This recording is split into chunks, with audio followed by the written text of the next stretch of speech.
Hi, everyone. Welcome to Two Bald Guys Talking Safety. I'm Langdon DeMint, And I'm Julian Taylor.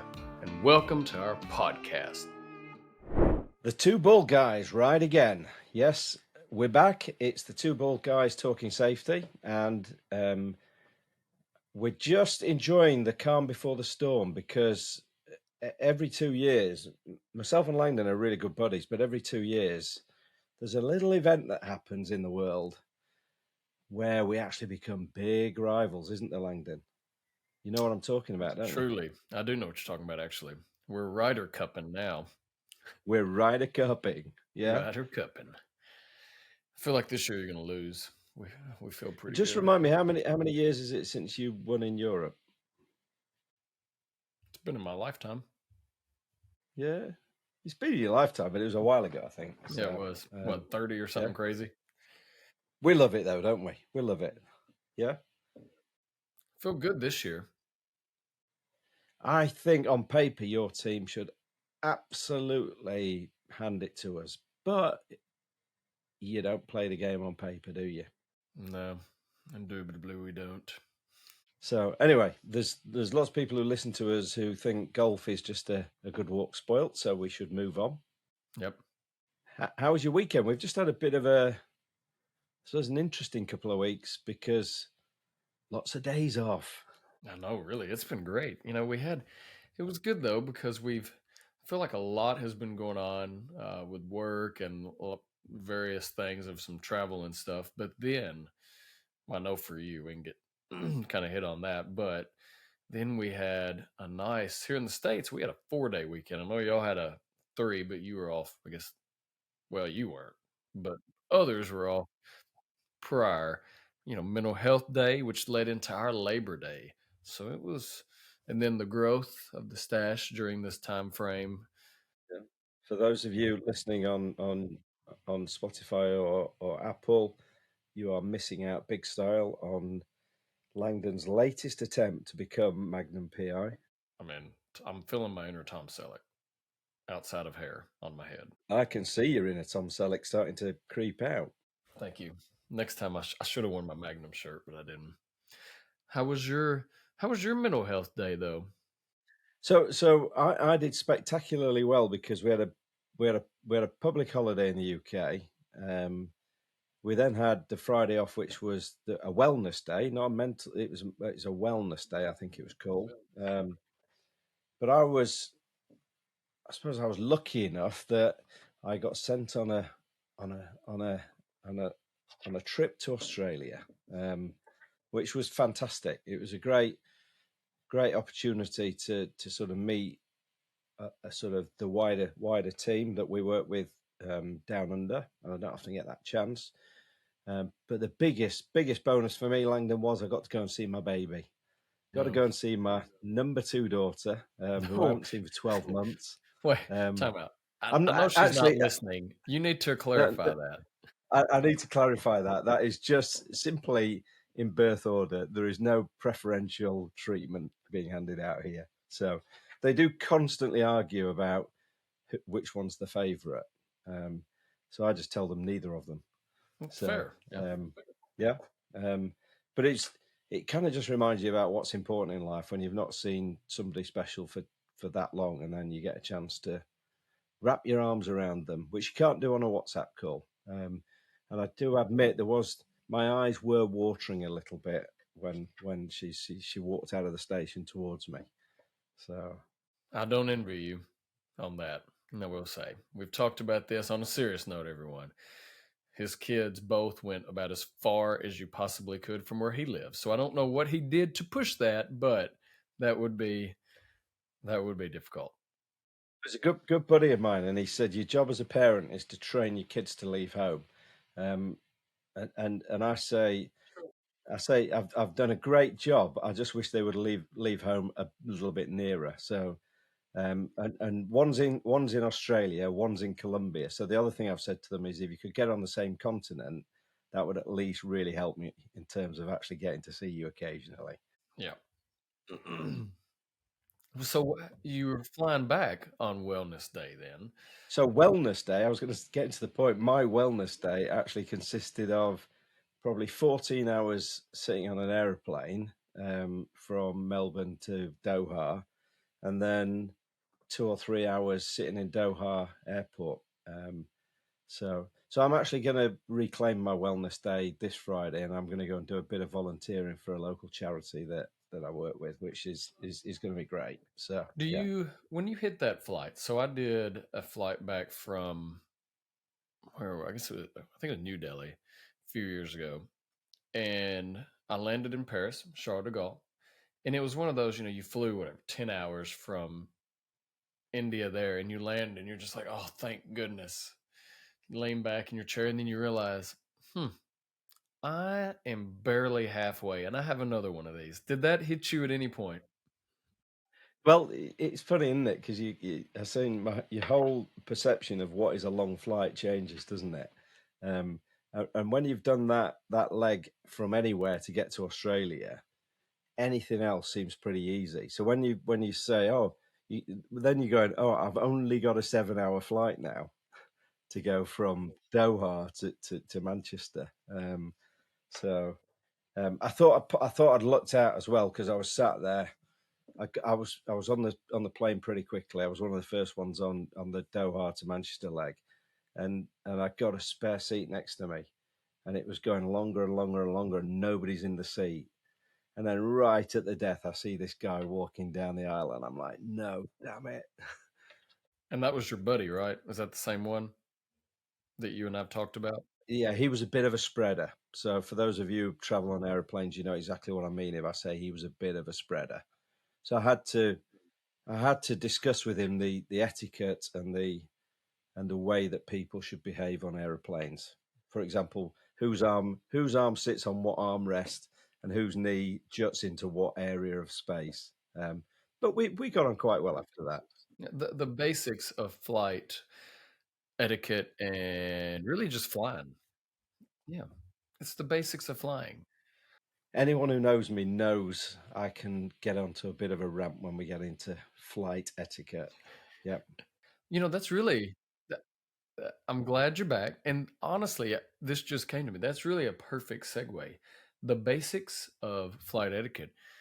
What are we going to talk about today, which really is another basic, Jules? Well, I know what we're going to talk about, but I got another line I was going to throw at you, which I absolutely haven't pre-warned you about. But I was listening to a safety guy talking the other day, and he came out with a line that I really loved, and I'm really interested in your take on it. And what he said was, an organization can only ever be as safe as your most unsafe person. Hmm. Yeah, I would agree with that. It, I think there's some variance, right? But I would agree with that because it's kind of what you and I've talked about. I mean, I feel like I've heard something like that before, but I do like that. But I wonder, you get the person that it's always dependent on just them. You know what I mean? I'm not going to call them a bad apple or anything like that, but I think that can play havoc with that thought. But at the same time, if you have an organization that's trying, and they're putting it forth, yeah, I totally agree with that because you have to take everyone into account. And we've learned, especially with some serious incidents that have happened, if you look back at at the major occurrences of incidents over the last 50 years, you think about some of them, whatever it is, um, you know, Bhopal, BP, any of those, you start thinking or realizing a lot of times it was systematic, multiple issues, but a lot of times it could have been prevented by one person, meaning a little extra recognition or cognizance or deciding not to do something. So I think that's pretty fair. I would agree with that. That leads us quite nicely into what we're going to talk about today. So I'm going to throw no more curveballs at you, um, which is we're going to talk about JHAs. Um, so, and probably a good starting point because we've got quite a broad audience, and we've got an audience in different regions of the world. What's the difference, Langdon, or what do we mean by JHA, and what's the difference between a JHA and a risk assessment? So, so we don't bore everyone. We are going to make some. This isn't just a I'm glad you're making an exception today on that rule. yeah. This isn't just a oh goodness they're talking JHAs.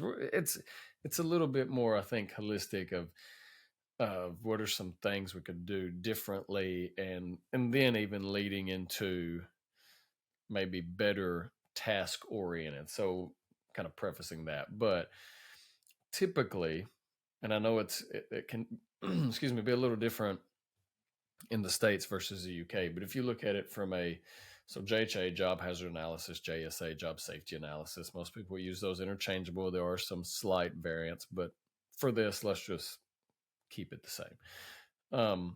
It's actually looking at a job, so looking at a task, breaking that task down into component steps, identifying hazards with each step, and then inputting what controls you could put to minimize those hazards. I like to do pre and post risk at the end of that. So, like your risk matrices, was it Yeah. high, medium, low, whatever, versus a risk assessment that typically it's a little more broad. It's not just straight focused on a singular job task. So it could be a risk assessment of the entire facility. We might be your walk around. It could be more generalized of looking at the risk that are inherent there that are or not inherent but that are present. You might actually look at hazards that are additionally in there, but it's not focused as much on a specific job task. Oh, and I think whilst it can focus on a particular job or activity, I think what it tends to do, I think a risk assessment tends to be very much more focused on, as the name implies, the specific hazards and the risk rather than the steps that they align to in the actual activity or the job. Yep. Yeah, and it's and I think it's one of those we get we get pretty caught up. A lot of people don't like JHAs. I mean, you have to have some type of hazard analysis from a regulatory perspective, but we get caught up, and I know I don't want to detract from where we're going to get, and in a little while, but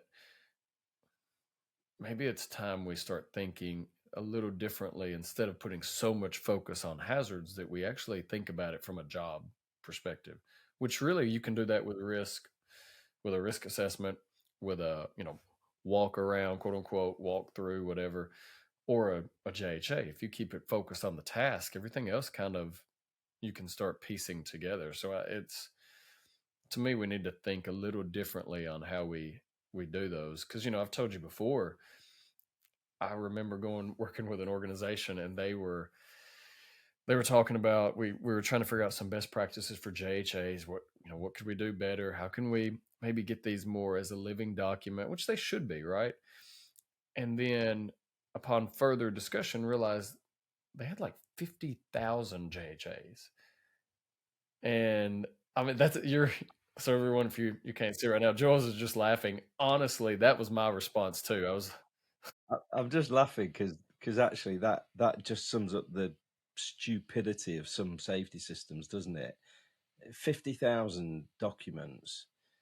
I wonder what percentage of those ever get looked at. That's what I said. I was exactly my question was.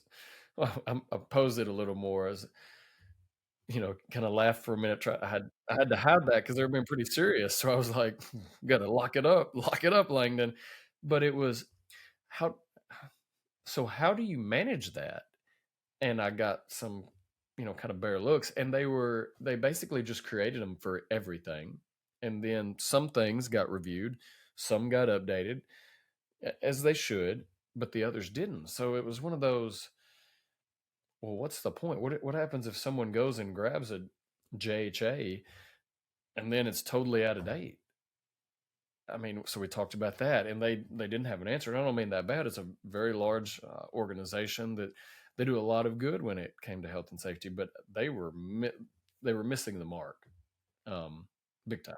It's one of my biggest beefs, Langdon, is this whole thing of people sort of just creating mass documentation for for the sake of it, and it's almost ticking boxes, isn't it? And the biggest thing is, how do we actually make safety something that is relevant to people at the sharp end? Yeah, and something, so it's real. And the same with the risk assessments in the UK. We, I've seen businesses where they've got lots of risk assessments. They're sitting in a filing cabinet, locked in an office, so nobody ever really looks at them. Yeah, and they're done by somebody sitting in an office somewhere, not right. So somebody who's never doing the job themselves, um, but actually nobody looks at them. So the whole sort of process has no value because it doesn't improve safety and it doesn't make people think. Um, I just had a mind blowing thought then, when you were talking, which was rather than calling it JHA or job hazard analysis, why don't we just call it job analysis? And actually, within job analysis, there are other things that you could include in there, couldn't you? So actually, you could include quality steps, you could include safety steps. There could be, you could just make it. Then it gets confusing because we have SOPs, which gets even more confusing. Because then, and that was what you just hit on exactly. Part of their, some of their JHAs were like 5 pages long. So I'm like, okay, time out. You have 50,000 of them. Some of them are 5, 6 pages. And I get it. Some jobs are complex, and they also had standard operating procedures, which kind of might incorporate some of that broader. So then you start thinking, either this is the most complex organization, which it wasn't. I mean, there's complexity everywhere, so I'm not negating, but I mean, it wasn't. It's complex, but you know what I mean. Um, it gets really cumbersome. I mean, and I agree, and I wonder if your favorite. We talk about KISS to keep it simple, and places that do that. You've really got to take a step back and think, how can we maximize the benefits of this and actually understand what we're trying to get? Yes, it's crucial that we know how to recognize hazards. I'm not negating that. I'm a big proponent of, if you can't recognize a hazard or a risk, to me, that's like the forefront of health and safety, really. But it's when you think about that in conjunction with, how do we actually start the job safe? What does safe look like? And that's the differential, that if you get so focused on the hazard, you forget of how that ties into the actual job. Yeah, and it's almost like the conversations we've had before, Langdon, where we talk about safe operations. So stop talking about safety culture and let's talk about safe operations, where actually safety is just a part of the everyday conversation. And that's where I was kind of coming from with that. Maybe we lose the hazard out of the job hazard analysis. And actually, similar to safe operations, safety is just kind of an integral part of what we discuss. So actually, let's think about how we do this job.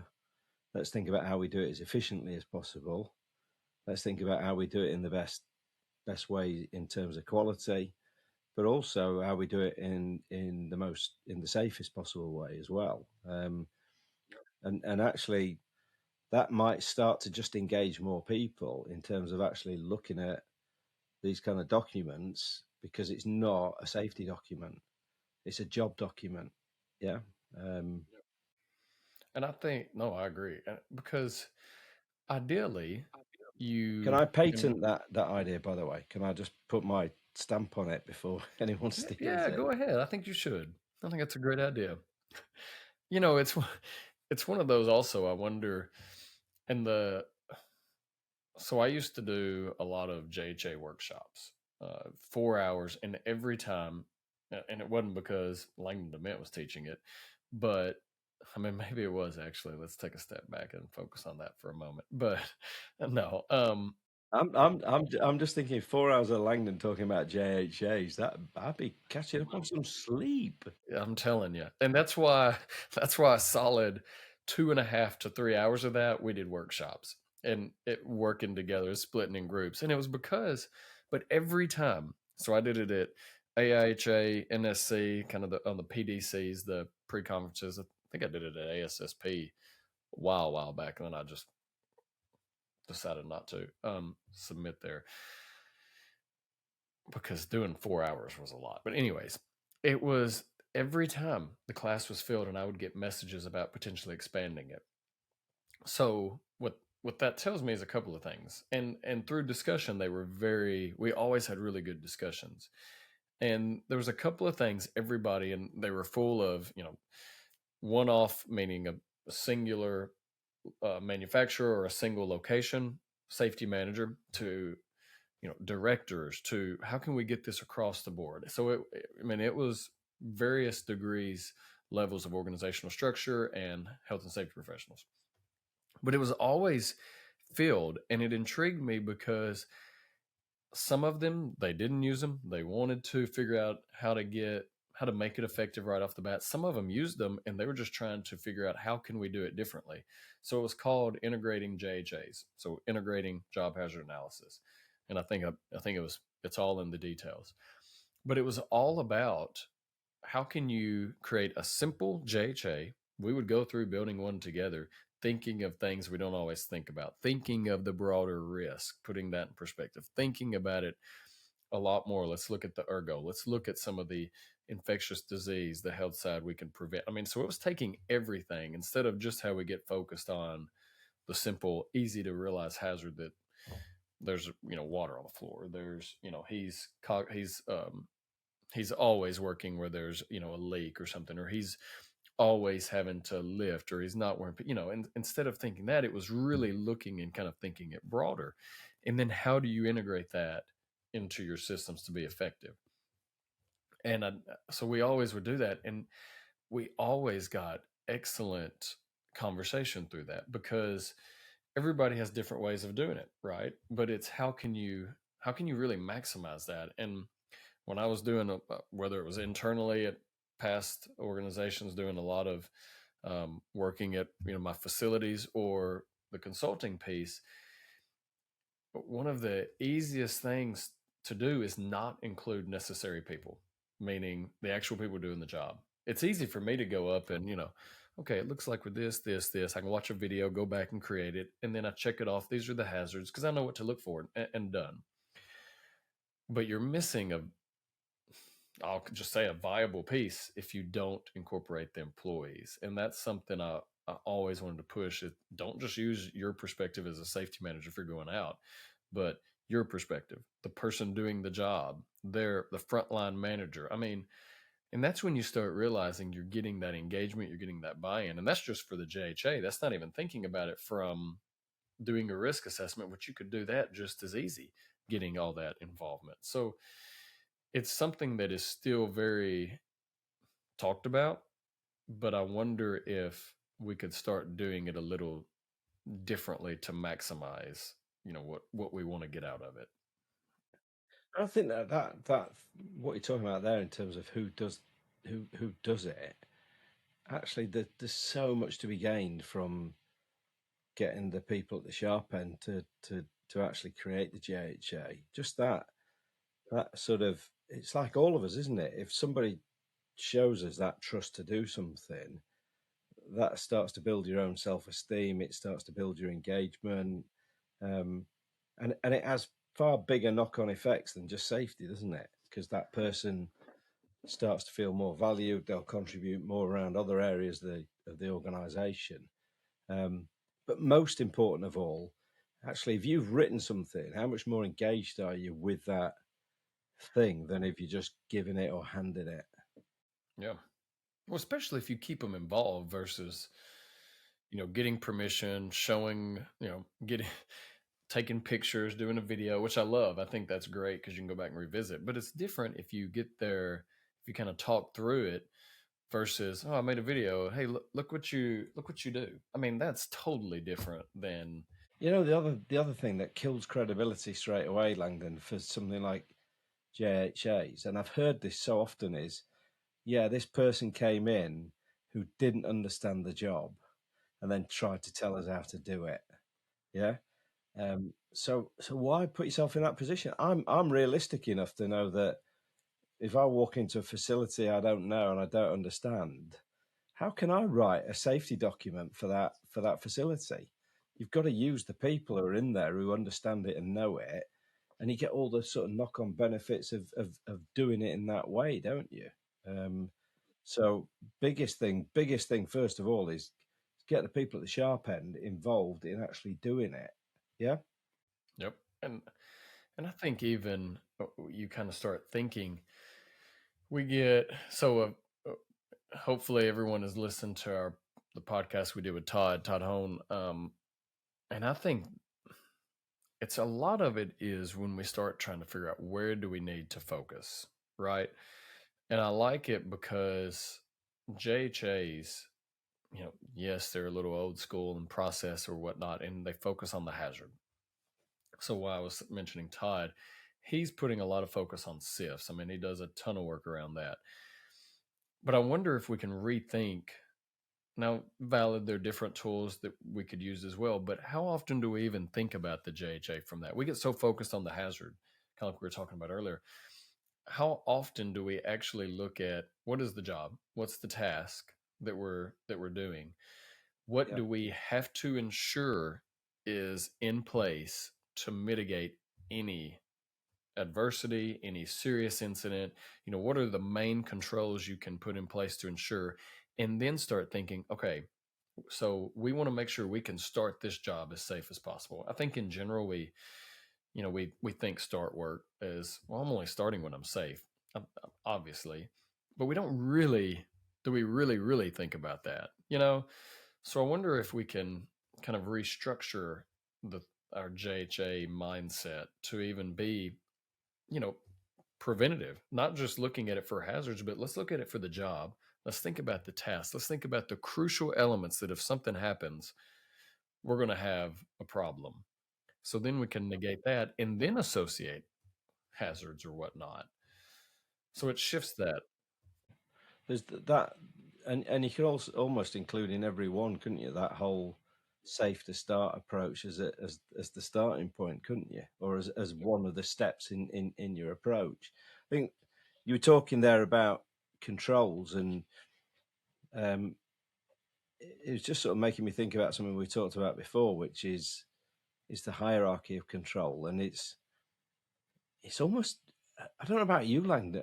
I might be getting this completely wrong, but I feel like it's almost become a bit old fashioned, the hierarchy of control, and a lot of people don't really reflect on it as much anymore.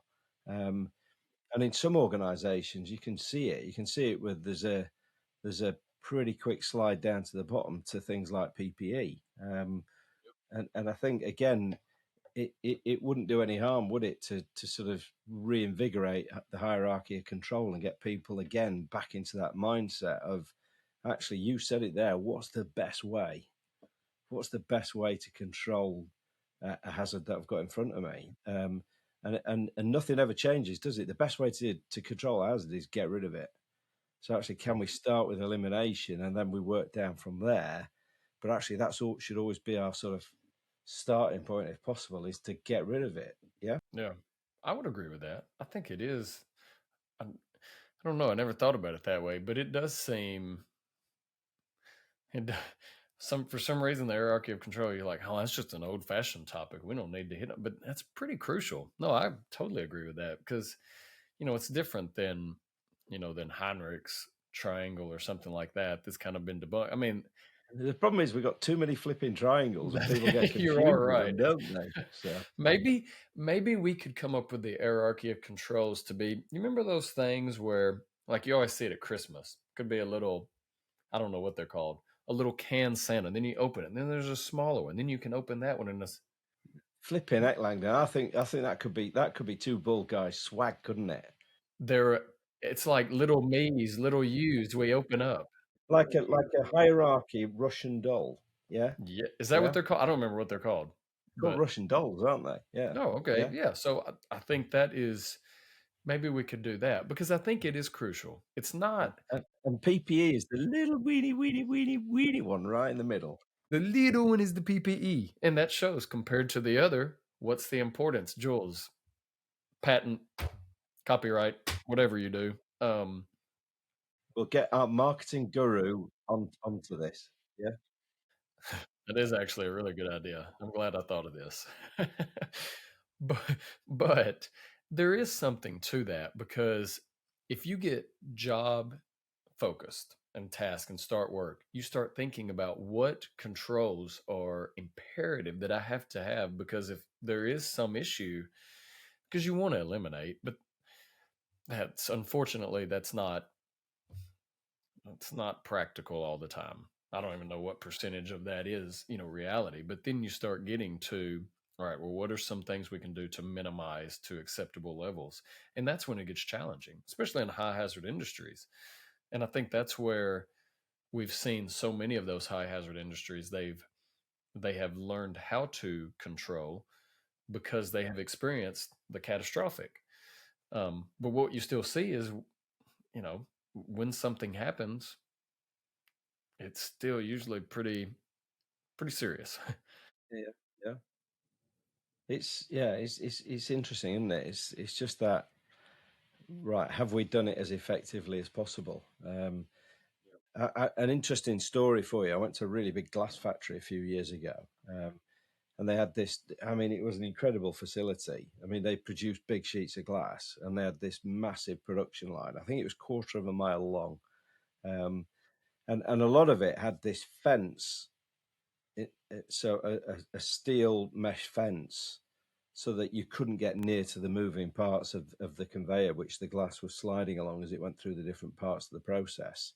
Um, and the guy who was showing me around was telling me the story about when they actually had the health and safety executive came in to visit them, um, and he was like he was really proud of this of what they'd done, because he'd come in and he'd put all this sort of fence and guarding in place so people couldn't get to the conveyor. And the health and safety guy picked him up on it, and he said you looked at this fence and the way it had been created. There was like a, I don't know, maybe a 2-3 inch gap at the bottom of it.